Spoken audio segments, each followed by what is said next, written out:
J'ai assisté au mariage de mon fils en tant que père célibataire fier, mais sur ma plaque nominative était écrit « Faux papa sans éducation ». La famille de la mariée a ri. Jusqu'à ce que mon fils dise « Papa, rentrons à la maison ». Le lendemain, leur entreprise a subi un choc qu'ils n'avaient jamais vu venir. Je me tenais au fond de cette salle de bal en marbre du centre-ville de Chicago, ajustant mon costume acheté en grande surface, qui ne m'allait jamais vraiment bien. 22 ans. Voilà combien de temps s'était écoulé depuis que Sarah était partie, me laissant avec un enfant de 3 ans en larmes et une montagne de factures. 22 ans à travailler dans le bâtiment le jour et à garnir les rayons de Home Depot la nuit. 22 ans de dîner au fromage fondu et de vêtements d'occasion. Mais nous nous en sommes sortis, mon garçon Trevor et moi. Et maintenant nous étions là. Des lustres en cristal projetant une lumière dorée sur des tables qui coûtaient probablement plus cher que mon loyer mensuel. Des invités en robe de créateur sirotant un champagne, que je ne savais pas prononcer. Le jour du mariage de Trevor.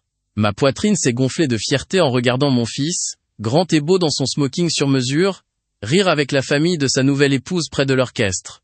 Je me suis dirigé vers la table familiale à la recherche de ma place. La famille de la mariée, les Hawthorne, n'avait regardé à aucune dépense. Même les cartons de place étaient gravés de lettres dorées. J'ai trouvé le mien assez facilement. Austin Mitchell, père du marié. Mais en dessous, quelqu'un avait ajouté quelque chose en écriture élégante, avec ce qui ressemblait à un stylo doré. Papa imposteur sans éducation. Mon sang s'est glacé.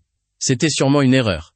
Mais alors je l'ai entendu, les ricanements venant de l'autre côté de la table. Le docteur Richard Hawthorne, le père de la mariée et une pointure en cardiologie au Northwestern Memorial, souriait derrière son verre de whisky. Sa femme Victoria avait sa main manucurée pressée contre ses lèvres, essayant d'étouffer son rire. Leur fils Bradford s'est penché vers son cousin et a chuchoté quelque chose qui les a fait rire aux éclats tout en me regardant directement. « Eh bien, à quoi t'attendais-tu » ai-je entendu le docteur Hawthorne dire à sa femme. L'homme construit des maisons pour vivre. Il a probablement abandonné le lycée pour subvenir à une grossesse adolescente. Mes mains tremblaient, alors que je retournais silencieusement le carton de place, et essayais de m'asseoir. Mais le mal était fait. Les rires se sont propagés comme une traînée de poudre de leur côté de la table.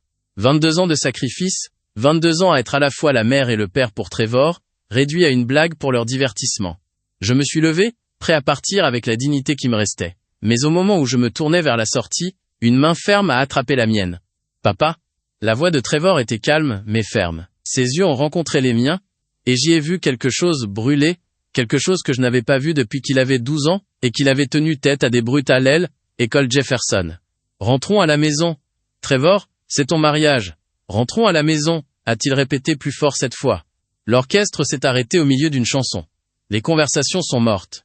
300 invités se sont retournés pour regarder alors que mon fils regardait directement la table de la famille Hawthorne, et disait clairement « Vous venez tous de faire la plus grande erreur de vos vies. » Il n'a pas crié, n'a pas expliqué. Il est simplement sorti de cette salle de bal avec moi, laissant sa femme et sa famille médusées sur notre passage. Et le lendemain ? Le lendemain, tout a changé. Le trajet de retour vers mon petit appartement de Rogers Park était d'un silence de mort, à part le ronronnement de la Tesla de Trevor.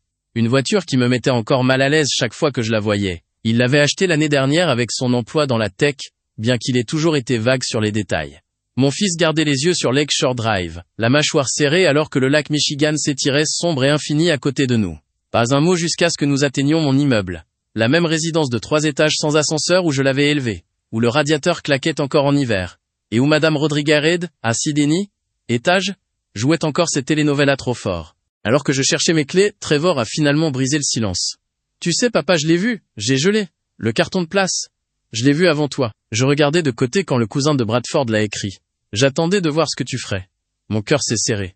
Alors pourquoi ne les as-tu pas arrêtés ? Pourquoi n'as-tu rien dit plus tôt ? Trevor m'a regardé avec une expression que je n'avais pas vue depuis le départ de sa mère. Une douleur brute mêlée à quelque chose de plus dur, de plus froid. Parce que j'avais besoin de savoir s'ils le feraient vraiment. S'ils humilieraient réellement l'homme qui m'a élevé le jour le plus important de ma vie. Sa voix s'est légèrement brisée. Et ils l'ont fait. Il a sorti son iPhone et m'a montré une vidéo. Des images de surveillance apparemment.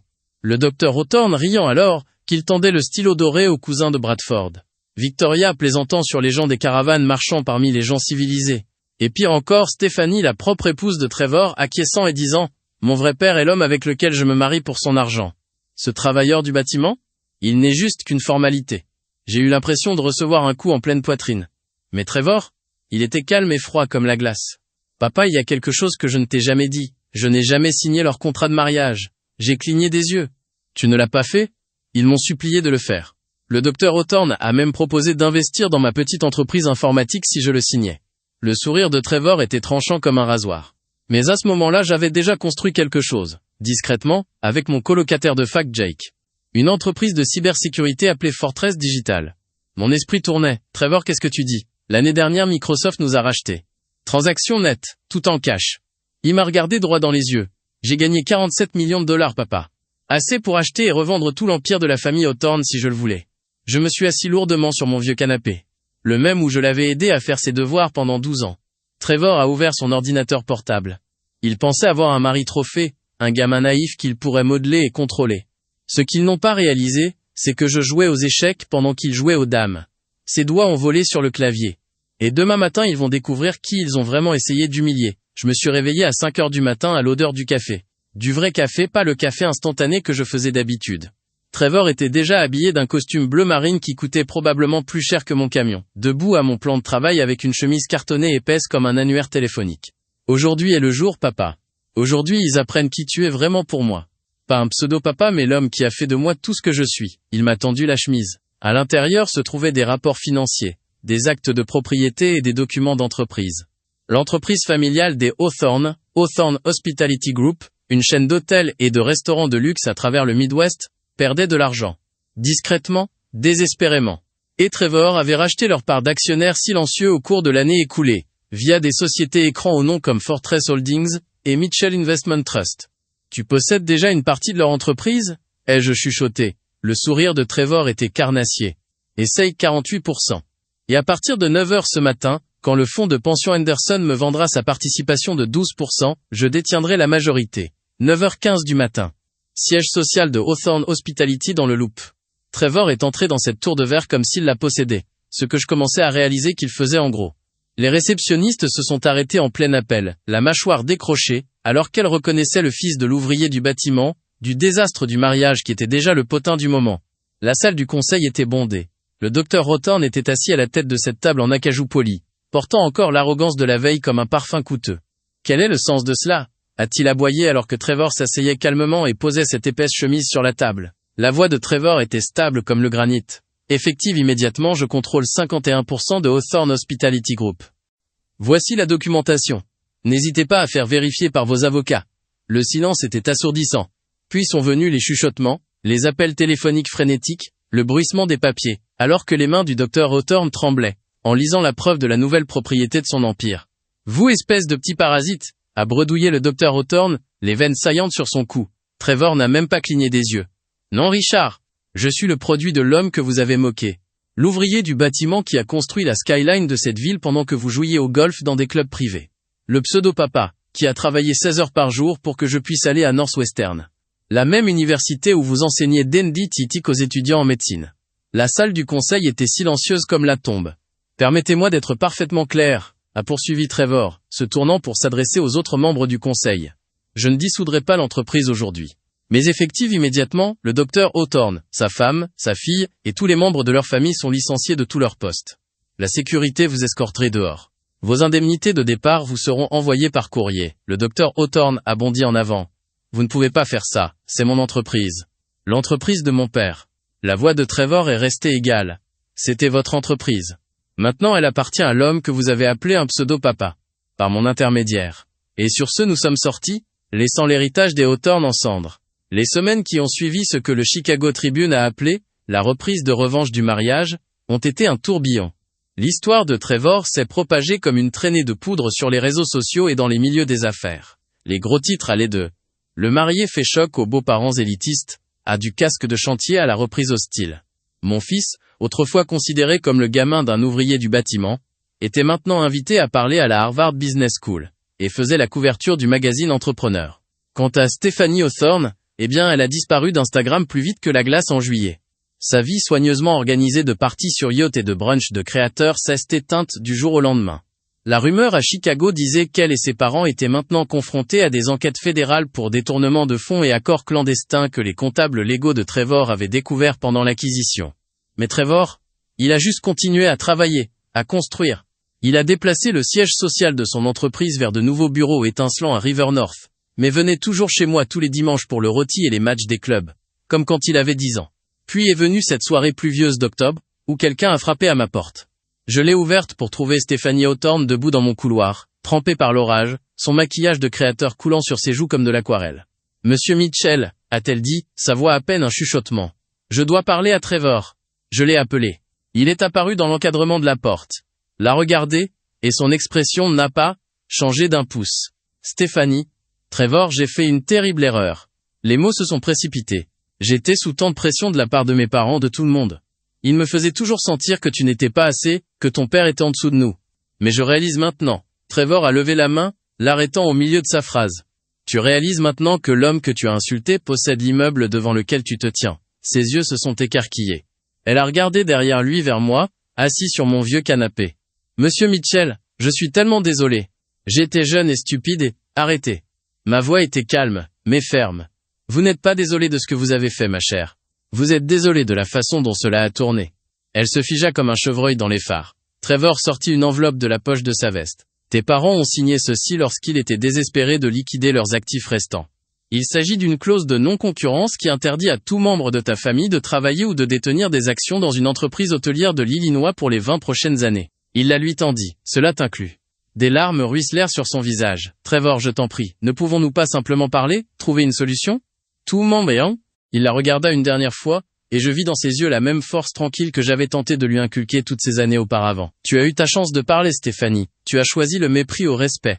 Tu as choisi l'humiliation publique plutôt que l'amour. Maintenant je choisis la dignité de mon père plutôt que tes regrets. Et il referma la porte. Doucement, mais avec finalité. 6 mois plus tard, j'étais assis au premier rang du grand ballroom du Hilton de Chicago. Non pas en tant qu'invité à un mariage cette fois, mais en tant qu'invité d'honneur. Trevor se tenait au pupitre dans un costume bleu marine, s'adressant à une foule composée de l'aile, élite des affaires de Chicago, d'officiels municipaux et de boursiers. Mesdames et messieurs, je suis fier d'annoncer le lancement de la fondation Austin Mitchell, pour elle, éducation des familles ouvrières. Les applaudissements furent tonitruants. Le maire Johnson s'avança pour serrer la main de Trevor. Qu'est-ce qui vous a inspiré à créer ce programme de bourse? Demanda-t-elle dans le micro. Les yeux de Trevor me trouvèrent dans la foule. Cet homme, juste là. Austin Mitchell. Celui dont on s'est moqué pour avoir construit cette ville de ses mains. Celui qui a travaillé 2 jobs pour que je n'ai qu'à en avoir un. L'homme qui m'a appris que la vraie valeur ne se mesure pas au compte en banque ou au diplôme mais à l'intégrité, au sacrifice et à l'amour. Je sentis les larmes me piquer les yeux alors que 300 personnes se levaient pour applaudir. Pour la première fois de ma vie, je me sentis comme l'homme le plus riche de la salle.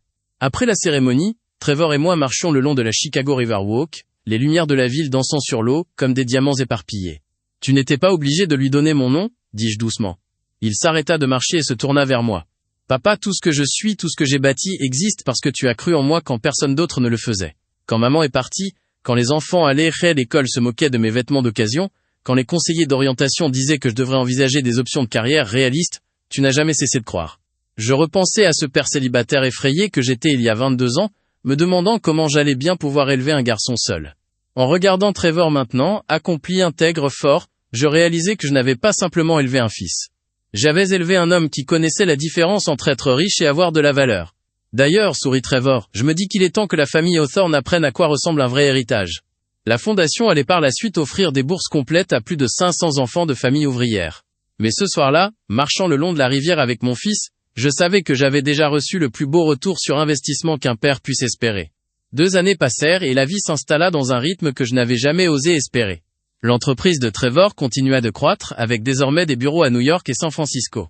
La fondation prospérait, envoyant des jeunes issus de milieux comme le nôtre dans des universités à travers le pays. Et moi? Je vivais toujours dans mon petit appartement de Rogers Park. Je conduisais toujours mon vieux Ford F-150. Je regardais toujours les matchs des clubs avec Madame Rodriguez, à elle, étage. Mais je n'étais plus le même homme qui était entré dans cette réception de mariage avec son costume mal ajusté et son orgueil blessé. Je me tenais différemment désormais, non pas à cause de l'argent, mais parce que j'avais appris que la valeur d'un homme n'est pas déterminée par ce que les autres pensent de lui. Elle est déterminée par ce qu'il construit, ce qu'il donne, et ce qu'il élève. Puis vint l'appel téléphonique qui allait tout mettre à elle, épreuve. « Papa, tu dois voir ça ?» La voix de Trevor était tendue lorsqu'il m'appela ce matin de septembre. « Allume la chaîne 7. » Je saisis ma télécommande avec des mains tremblantes. Là, sur elle, écran, se trouvait un visage familier, le docteur Richard Hawthorne, debout devant le Federal Building, dans le centre de Chicago, entouré d'avocats et de caméras. Des accusations de fraude à l'assurance et d'évasion fiscale sur 5 ans, disait le journaliste. La famille Hawthorne fait face à de potentielles peines de prison et à des amendes de plusieurs millions. Cela arrive seulement 2 ans après que leur empire hôtelier a été acquis dans une prise de contrôle hostile par le magnat de la cybersécurité Trevor Mitchell. Je coupais le son et rappelais Trevor. Comment tu vis ça? Il y eut un long silence. Honnêtement, papa, je me sens vide. Je pensais me sentir vengeur, tu sais. Mais les voir s'effondrer ainsi, voir les enfants de Stéphanie affectés par les choix de leurs parents, cela me rend juste triste. C'est à ce moment-là que je sus que je l'avais bien élevé. La vengeance aurait pu être douce un instant, mais la vraie force, le vrai caractère, impliquait de savoir quand arrêter de se battre et commencer à guérir. Mon fils, dis-je doucement, peut-être est-il temps de réfléchir à la suite. Qu'est-ce que tu veux construire au lieu de ce que tu veux détruire? 5 ans après ce mariage désastreux, je me retrouvais dans un autre ballroom huppé. Mais cette fois, tout était différent. Le gala annuel de la fondation Austin Mitchell se tenait au Palmer House, avec plus de 800 invités célébrant nos boursiers. Alors que je regardais autour de moi, je voyais des visages qui racontaient une histoire, dont j'étais fier de faire partie. Maria Santos, dont la mère nettoyait des immeubles de bureaux, était désormais interne à Johns Hopkins. David Kim, dont le père conduisait un taxi, terminait son MBA à Wharton. Sarah Williams, dont le grand-père avait travaillé dans le bâtiment à mes côtés, montait sa propre entreprise technologique. Trevor monta sur scène sous des applaudissements tonitruants. À 30 ans, il était devenu le genre d'homme que j'avais toujours espéré qu'il devienne, accompli certes, mais plus important encore, généreux et humble. Il y a 5 ans, commença-t-il, mon père et moi avons quitté un mariage où des gens riaient de nous pour ce que nous étions. Ce soir, nous célébrons non pas ce qui nous divise, mais ce qui nous unit. La conviction que chaque enfant mérite une chance de rêver grand, peu importe d'où il vient. Il fit une pause, scrutant l'assistance. Et j'ai une annonce à faire. La fondation s'agrandit. Nous ne finançons plus seulement des études universitaires. Nous créons des programmes d'apprentissage, des bourses pour les écoles professionnelles, et des prêts pour petites entreprises destinées aux familles ouvrières. Car la réussite ne consiste pas seulement à obtenir un diplôme, mais à construire une vie ayant un but et de la dignité. Les applaudissements furent assourdissants. Mais ce qui me toucha le plus fut ce que je vis au fond de la salle. Stéphanie Hawthorne, désormais Stéphanie Walsh, remariée à un professeur de lycée, applaudissait discrètement. Ses enfants, un garçon et une fille d'environ 8 et 10 ans, étaient assis à ses côtés. Elle croisa mon regard et hocha la tête, non pas en signe de défaite, mais avec ce qui semblait être du respect. Après la cérémonie, elle s'approcha de moi avec prudence. « Monsieur Mitchell, je voulais vous remercier. » Je haussai un sourcil. « Me remercier ? La fondation a offert une bourse à ma fille pour un camp de musique l'été dernier. Elle ne sait pas que cela venait de vous, mais... Moi, je le sais. » Sa voix se brisa légèrement. « Après tout ce que j'ai fait, tout ce que ma famille a fait, vous avez quand même aidé mon enfant. » Je regardais cette femme qui avait un jour ri au mariage de mon fils qui m'avait traité de faux père, et je ressentis quelque chose auquel je ne m'attendais pas, de la compassion. « Stéphanie, dis-je gentiment, les enfants ne sont pas responsables des erreurs de leurs parents. Votre fille mérite chaque opportunité de briller, indépendamment de notre histoire. » Elle essuya les larmes de ses yeux. « J'essaie de leur apprendre des choses différentes. De leur apprendre à juger les gens sur leur caractère, et non sur leur compte en banque ou leur métier. C'est tout ce que nous pouvons faire, répondis-je. Essayer d'être meilleurs que nous ne l'étions hier. » Alors que la soirée touchait à sa fin, Trevor et moi étions debout sur le balcon de l'hôtel, contemplant la skyline de Chicago, une skyline que j'avais aidé à construire de mes propres mains il y avait toutes ces décennies. « Papa, est-ce que tu t'es déjà demandé ce qui serait arrivé si nous étions restés à ce mariage ? » J'y réfléchis un moment. « Honnêtement, fils, je pense que tout s'est passé exactement comme cela devait. Cette humiliation nous a appris à tous les deux quelque chose d'important, que notre valeur n'est pas déterminée par l'opinion des autres. SPEDX. Elle est déterminée par la façon dont nous traitons les autres, dont nous faisons face à l'adversité, et par ce que nous choisissons de construire de nos vies. » Trevor sourit. « Tu sais quelle est la meilleure partie ? Le nom Hawthorne est désormais associé au scandale et à la fraude, mais le nom Mitchell sera rappelé pour avoir offert une chance à des enfants. » Alors que nous regardions les lumières de la ville scintiller, je réalisais que parfois, les plus grandes victoires ne consistent pas à vaincre ses ennemis, mais à devenir le genre de personne qui n'a plus besoin d'ennemis du tout. Parfois, la meilleure revanche est simplement de vivre bien, d'aimer profondément et d'aider les autres en chemin. Le père célibataire effrayé qui était entré dans ce ballroom 5 ans plus tôt avec son costume mal ajusté et son orgueil blessé avait disparu. À sa place se tenait un homme qui connaissait sa valeur. Non pas parce que son fils avait réussi, mais parce qu'il avait élevé un fils qui utilisait sa réussite pour rendre le monde un peu meilleur. Et cela, pensais-je, était un héritage qui valait la peine d'être construit. Qu'auriez-vous fait à la place d'Austin ? Partagez vos réflexions et n'oubliez pas de suivre pour plus d'histoires sur la résilience, la famille et les triomphes inattendus. Parce que parfois les plus grandes victoires ne viennent pas de se venger, mais de s'élever au-dessus.